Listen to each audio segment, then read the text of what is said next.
Bonjour, je suis Priska Tonkwey, artiste visuelle, assistante chargée de cours à l'Académie des Beaux-Arts de Kinshasa et membre cofondatrice du laboratoire.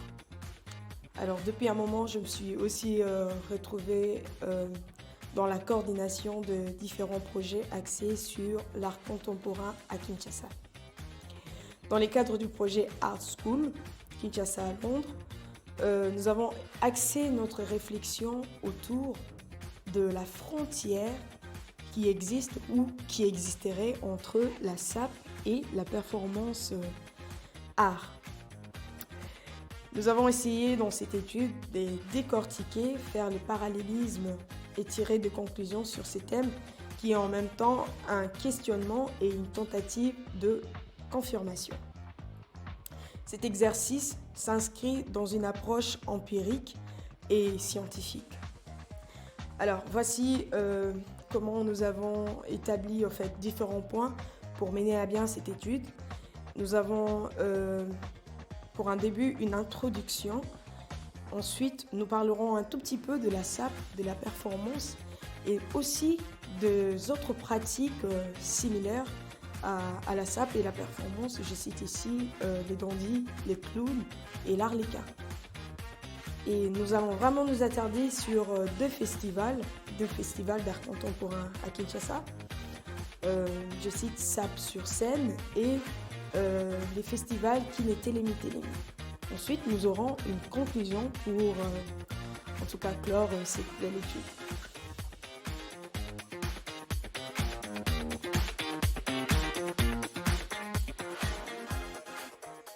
Il est important pour nous de rappeler certaines définitions avant d'entrer dans le vif de ces sujets.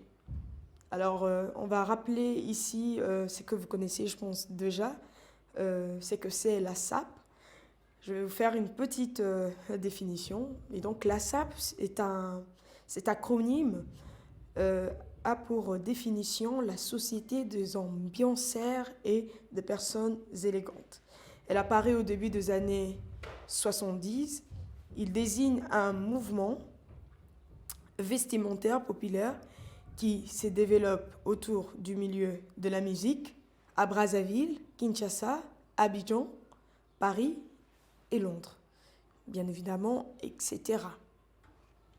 Il est ici important de notifier que la SAP développée à Brazzaville paraît divergente à celle qui se développe à Kinshasa. Pourquoi ? Pensons qu'à Brazzaville, elle garde encore cette influence de l'Europe et plus précisément de la France qui est son pays colonisateur et semble se rapprocher du style qu'on appelle du style dandy. Je vais y revenir un peu plus tard avec beaucoup plus de précision. Alors dans cette étude, nous préférons nous attarder ici sur la SAP qui se développe à Kinshasa. Vous demandez sûrement pourquoi, parce que nous pensons que cette dernière a beaucoup plus de créativité et puis sa source dans des couturiers japonais. Je vais citer ici un grand et célèbre styliste qu'on appelle par exemple, il y a ces stylistes qu'on appelle Yohji Yamamoto.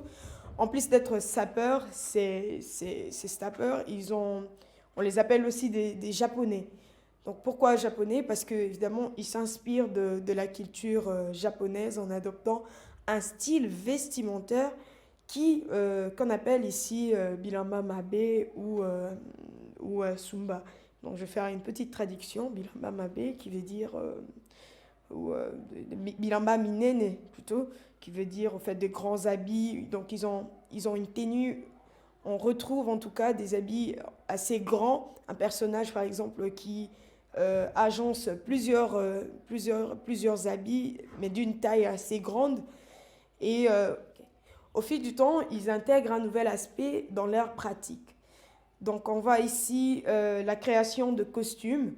Et ces costumes sont créés à base de perles qu'on appelle l'arme de Job, et aussi d'autres noix. Il y a aussi l'apparition, par exemple, des tissus de la tribu Kuba. Il devient non simplement porteur de ces costumes, mais il devient aussi couturier d'une certaine manière parce que c'est eux-mêmes, en fait, qui travaillent, en fait, ces tissus et qui les agencent selon ce qu'ils veulent obtenir comme résultat. Alors, c'est cet aspect que nous pensons, en tout cas, qui nous intéresse un peu plus et qui a tendance à se rapprocher de la performance dans son aspect costume et action. Pour ce qui est de la performance, je vais faire aussi une petite lecture là-dessus. On va essayer de comprendre c'est quoi la performance, bien que nous pensons que ici c'est une sorte de rappel. La performance est une œuvre d'art ou un échantillon artistique créé par des actions menées par l'artiste ou d'autres participants. Peut être en direct, documentée, spontanée ou écrite, présentée à un public dans un contexte de beaux-arts traditionnellement interdisciplinaire. Pour circonscrire notre étude, nous préférons en tout cas ici présenter la performance artistique qui se développe à Kinshasa.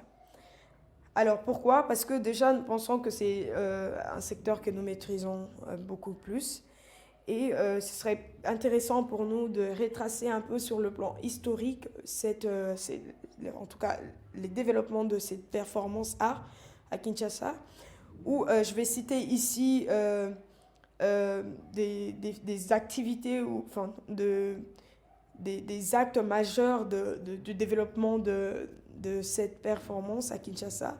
Il y a par exemple un nom qui me passe en tête, un nom que je pense être nécessaire pour la performance art à Kinshasa. Je citerai l'artiste Dima Sumbuku qui, pour la première fois, dans l'exposition Émergence épisode 3 en 2001, s'est présente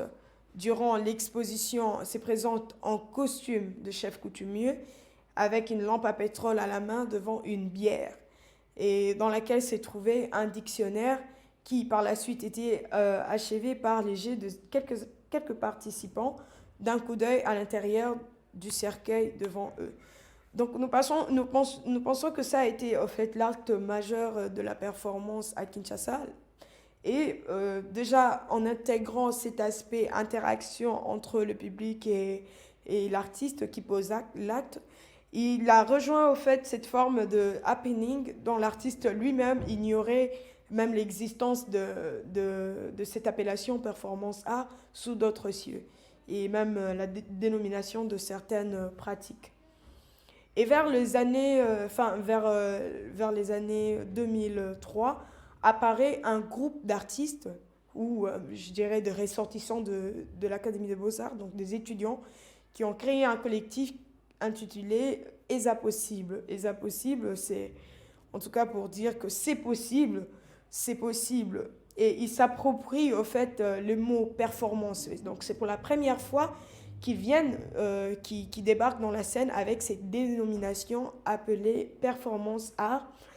Et en faisant en fait une exposition ou un festival, ils ont participé à un festival qui s'intitule Les scénographies urbaines. Ils ont, dans différents coins de la ville, posé des actes en tout cas des actes performatifs. Et suivi du collectif Sadi dans les projets Tokomi Wapi. Où sommes-nous? Où en sommes-nous? Ils ont également posé des actes performatifs dans cette exposition. Et enfin, nous parlerons ici du festival Kinact. Il est à notifier que ces festivals a apporté une tendance dans la performance art en mettant en exergue la création de costumes. Donc, je pourrais vraiment m'attarder là-dessus. C'est que dans les festivals Kinact, c'était pour la première fois que l'on remarque en tout cas une prédominance de costumes dans l'acte performatif avec la technique de récupération et en faisant interagir ces derniers. Donc, c'est-à-dire que les costumes dans un lieu prédéfini. Nous pensons que c'est ce qui nous rapproche le plus actuellement de la SAP. Après avoir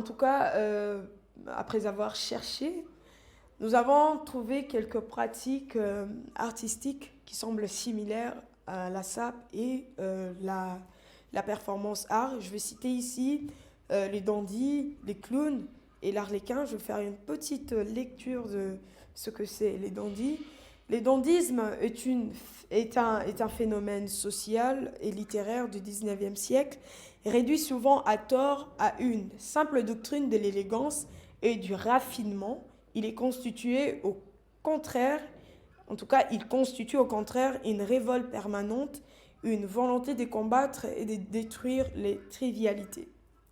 Pour ce qui est du clown, les clowns pitres ou paillasses est un personnage comique de l'univers du cirque.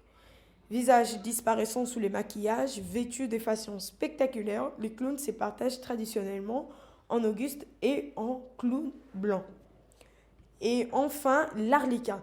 Le mot arlequin, en italien arlecchino, est un personnage type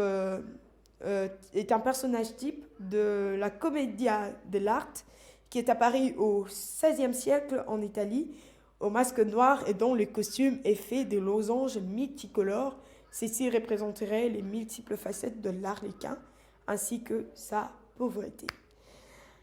Après avoir exposé les grandes lignes de caractéristiques formelles, nous allons parler de cadres qui sont des festivals et qui ont permis de formaliser pour avoir une vision contemporaine de ces pratiques. Il y en a plusieurs, mais nous avons choisi que 2. Et donc, on va commencer par le premier, qui est SAP sur scène, créé en 2011 par les collectifs SADI en cycle, Solidarité des artistes pour le développement intégral. Initié par l'artiste Yves Sambou, qui est aussi un photographe. Alors, il était question dans ces festivals de mettre en scène les sapeurs, quitter son lieu de coutume, qui est la rue, en tout cas tout ce qui est urbain, et aller dans un endroit qui est assez formel, où on a la scène. Alors ici, ils étaient présentés comme des danseurs et des comédiens en même temps. Et donc, on comprend que ça devient beaucoup plus formel et ça devient beaucoup plus organisé dans un cadre qui est ici un podium. Et donc, on suppose qu'il y avait ici un podium et aussi cette exposition était orchestrée par les sons, il y avait une sonorité, il y avait en même temps des gestuels, des actions qui ici étaient assez référents à la danse. Et donc, cette exposition était accompagnée d'une exposition photo de ces sapeurs, évidemment des photos de l'artiste Yves Sambou. On peut ici oser dire que c'est pour la première fois que les sapeurs aient été présentés de la sorte en dehors de leurs lieux respectifs. Donc on a quitté cette rue, on a quitté en tout cas tout ce qui était endroit dédié aux sapeurs et on les amène dans un cadre qui était vraiment autre que ce qu'ils avaient l'habitude de faire. Et il y avait un travail des mises en scène qui était quand même intéressant ici parce que tout était en tout cas réfléchi au préalable avant d'être présenté. Ensuite, Kinetelemi Telemi, qui veut dire Kinshasa, debout, action ou actif. Ce festival organisé par le collectif Farata, qui sont des artistes quinois. Et ces festivals regroupent des artistes contemporains axés sur la performance art. La première édition de ces festivals s'est produite en 2020. Ces festivals questionnent la notion de la performance en ouvrant des portes à d'autres pratiques qui ne sont pas ici traditionnellement appelées performance, mais qui créent des barrières, en l'occurrence de la SAP, telles que pratique à Kinshasa. Donc on comprend ici que ces festivals Kinétélémy récupère ou présente pour la première fois les sapeurs comme étant artistes et lui donne en tout cas cette opportunité d'être appelé ainsi et de performer dans la ville. En tout cas, selon ce qu'il préfère faire comme action. Donc, il n'y a rien d'assez, comment je dirais, d'assez réfléchi en termes de mouvement. Tout est performance, tout est action sur place. Ces sapeurs sont performance pour la première fois. Et pour ces collectifs, parce que pour eux, leurs pratiques sont similaires, à la mesure où le sapeur a souvent besoin de faire interagir son public, de faire des actions, de faire la poésie, de pleurer, de rester figé par exemple, de faire des battles, de concurrence. Donc on comprend que pour les collectifs Farata, les gestes ou les actions que les sapeurs font sont ici, en tout cas, pas différents de ce que fait un artiste performeur. Parce que il y a par exemple dans la façon de faire, il y a par exemple ces sapeurs qui fait interagir quelquefois les publics, il fait des actions, il fait par exemple de la poésie, il pleure, il y a par exemple des moments où il reste figé, il y a par exemple de battles qu'ils font entre eux, de concurrences. Donc tout ceci, pour les collectifs Farata, c'est les référents en fait d'un artiste performeur. Alors je pense que dans cet ensemble d'éléments évoqués, pour parler de la frontière qui existe ou qui existerait entre la SAP et la performance, nous tirons la conclusion selon laquelle les mots frontière n'a pas lieu en fait, n'a pas lieu d'être mentionné parce que ça s'interpénètre et ça laisse la possibilité aux chercheurs de nommer les choses selon les contextes et les caractéristiques spécifiques de chaque lieu.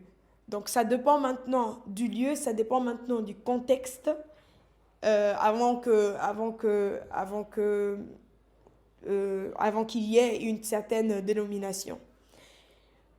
Cela démontre aussi combien les pratiques occidentaux culturelles et artistiques de l'art entrent en interaction avec les pratiques culturelles et sociales africaines et brouillent les cartes. Donc ça se mélange. Et les imaginaires figés. Donc ça brouille les cartes, ça brouille les imaginaires figés. Et ça redéfinit les choses d'une certaine manière.